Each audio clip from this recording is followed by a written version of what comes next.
Mercury retrograde in Cancer is moving through one specific house in your chart right now. And depending on which one, it's asking you a completely different question. For example, if it's hitting your 10th house, this Mercury retrograde is asking you to rethink what you need to feel certain before you deliver on your mission. If it's in your fourth, it's asking you what you need to reclaim about your own belonging. In this part, the fourth part of my Mercury retrograde in Cancer series, I go house by house through what this transit, this Mercury retrograde, wants you to reroute with love and joy. This was recorded inside my Star Powered Circle Masterclass, my global community for changemakers and leaders. You're welcome to join. You belong. Let's find the house that Mercury retrograde is transiting and what that means for you. I'm Leslie Tagorda, a business astrologer and creator of the Astro Brand Method, blending more than 20 years of brand strategy with the precision of astrology to help entrepreneurs and underrepresented leaders make their mark. Okay, so let's take a look at your natal chart. And we are going to be looking at where Mercury is transiting. Remember that 16 degrees to 26 degrees. And we're going to look at which house contains that 10-degree pie slice. Okay. Now, if it's going to be transiting two houses, I want you to prioritize the house that has the cusp, the doorway, right? So it's probably the second house. So remember that I don't have the exact chart we didn't put in this worksheet, but through the shadow, like entering the shadow zone, retrograde, and then leaving the shadow zone, Mercury is going to pass through this 10-degree section, this 10-degree piece of your chart 3 times, right? So that's why it gets to look at things and redo things and replan things and reorganize things and integrate things. And so, where Mercury sits, where Cancer sits in your chart, that 10-degree arc is where this retrograde asks you to pause, feel into, and reroute before you move forward again. So Ishal says, definitely feeling that we need to decide if we're going to lease another year. Lots of challenges leaving here, but also really amazing perks. Yeah. Um, I don't know anything about astrocartography, but I'd be like also kind of curious in terms of like how your astrocartography lines run across where you're living. Because no sense on making things hard for you, but I know uprooting is hard in itself. Um, Ajane, you're looking for Cancer of 16 degrees to Cancer of 26 degrees. That's where you're looking in your chart. Okay, so if you are a Cancer rising or have this 10-degree arc in the first house, then what do you need in order to feel that you can take the lead and get things started, right? What do you need to feel? Right? Do you need to, probably as a Cancer, you're as a Cancer rising, you need to feel something. You need to feel heard. You need to feel understood. Need to feel accepted, validated. What is that for you? And if you're having issues trying to figure out how you need to feel, then I invite you to look at your moon sign. Your moon sign will give you a sure cue into how you need to feel emotionally secure.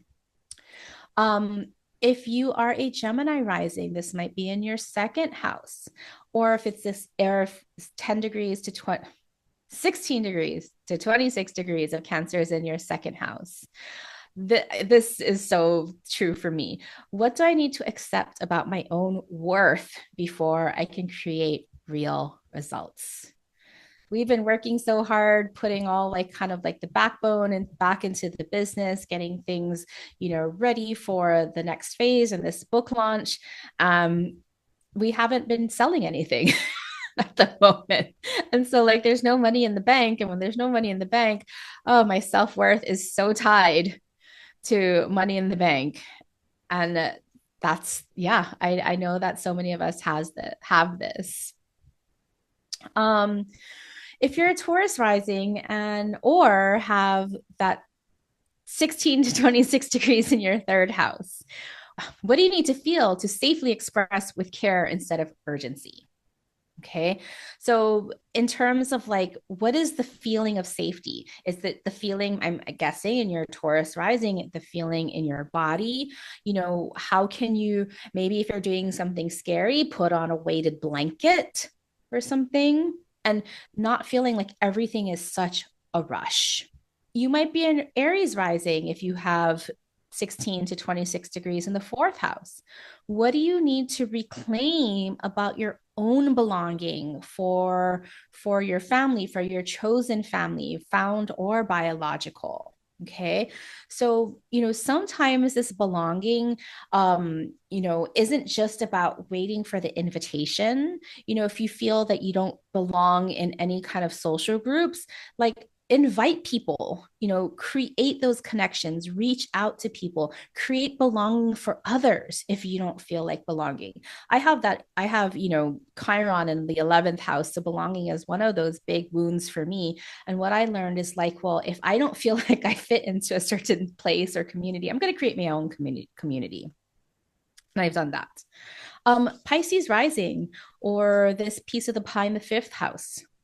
What I need to feel to give myself permission to enjoy again, especially anything that honors the past. So, what I mean by that is as a child, what really brought you joy?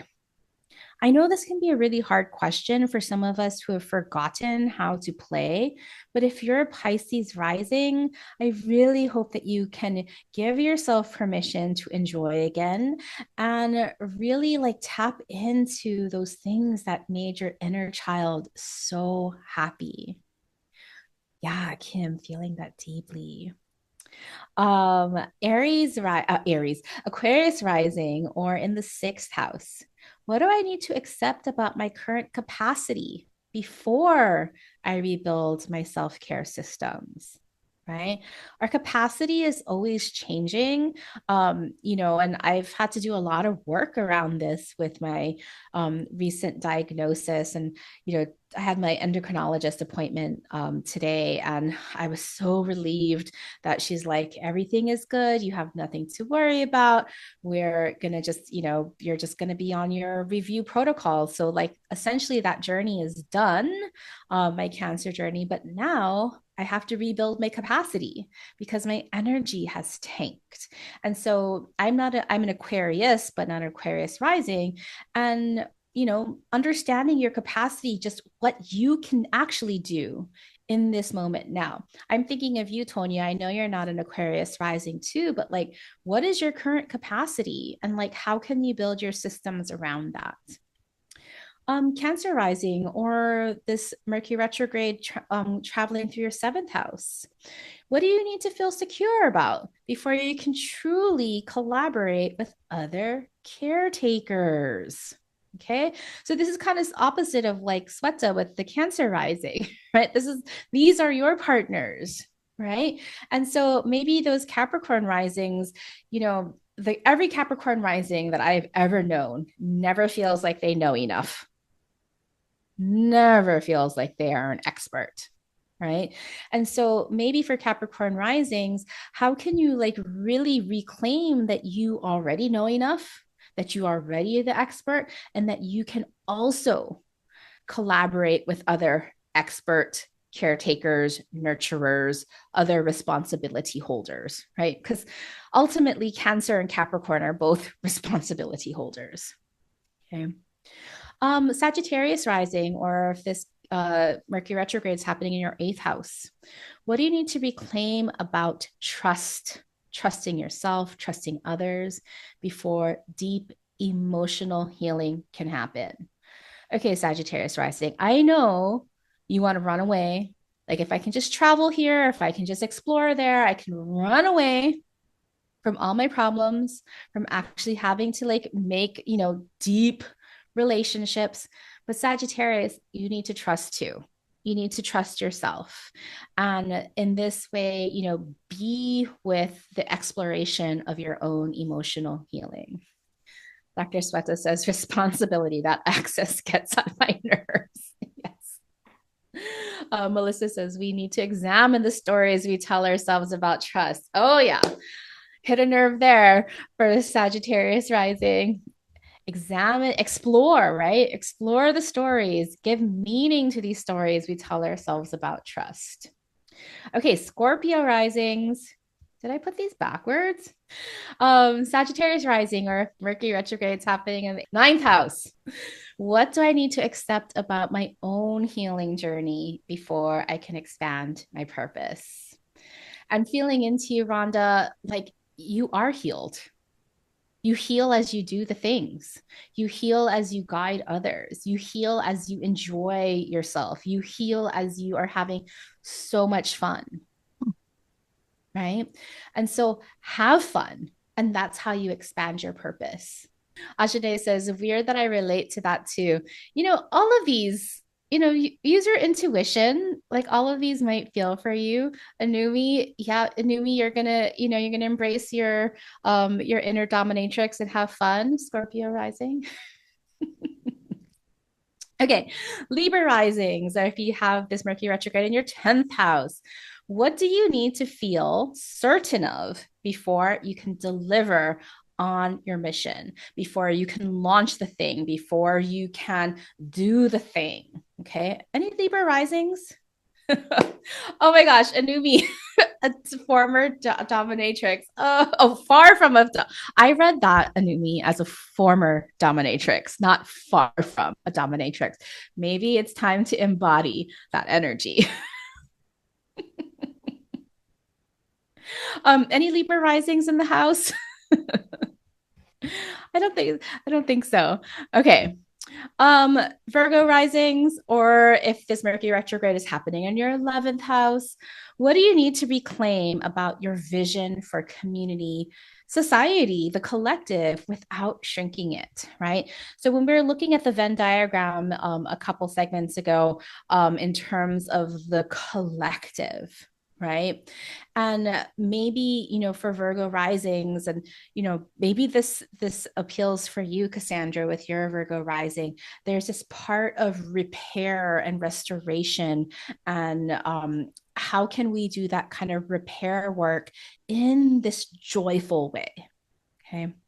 And lastly, for the Leo risings that have this Mercury retrograde in Cancer going through the 12th house, what do I need to feel safe enough to release so I can finally care for myself first?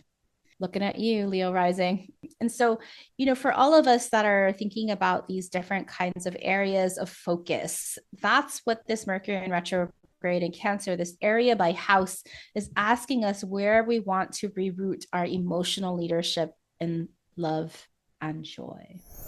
So thank you again. If this podcast has touched your heart, please share it with others. Please leave me a rating and review so we can reach the hearts of even more change makers like you.